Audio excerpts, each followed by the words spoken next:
13 marker on a problem involving two topics. This is why you can't treat these sections in a vacuum. What we got here is an integration problem combined with a binomial expansion problem, specifically the second year action. For the first part, you just have to expand the expression, remembering to use this long formula. Your expression needs to be in the form 1 plus bx, meaning I need to first factorize the inside by taking 3 on the outside. But that 3 will also have to be put to the power of minus 2.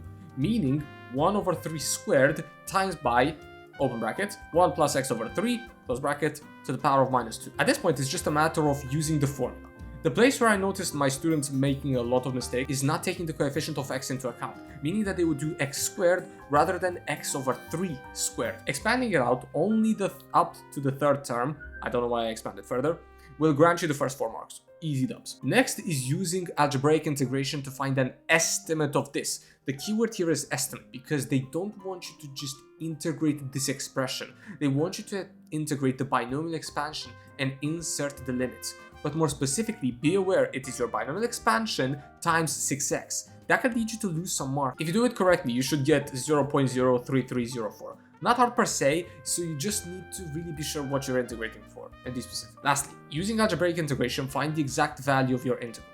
This is a classical integration by substitution question where you're free to choose what your integral is, what your substitute is. So just make it u is equal to 3 plus x. This will leave you with 6 on the top, meaning you have to rearrange for x and sub it back in, leaving you with just 6u divided by u squared minus 18 over u squared. Integrating gives 6ln u plus 18 over u plus c.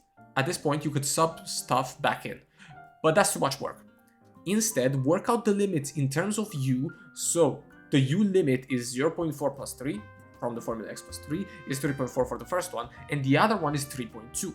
Subbing it into the integral gives 6ln 3.4 divided by 3.2 minus 45 over 136. That's great, but the inside of the ln could be simplified a bit further, turning it into 6ln 17 over 16 minus 45 over 136.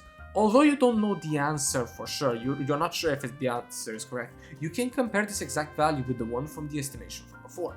So in decimal form, the exact solution is 0.03286, and the other one from the previous part was 0.03304. They're fairly close, so probably correct. God damn, it feels good to get high marks. At this point, you could sub stuff. At this point, you could sub stuff back in, and at this point, you could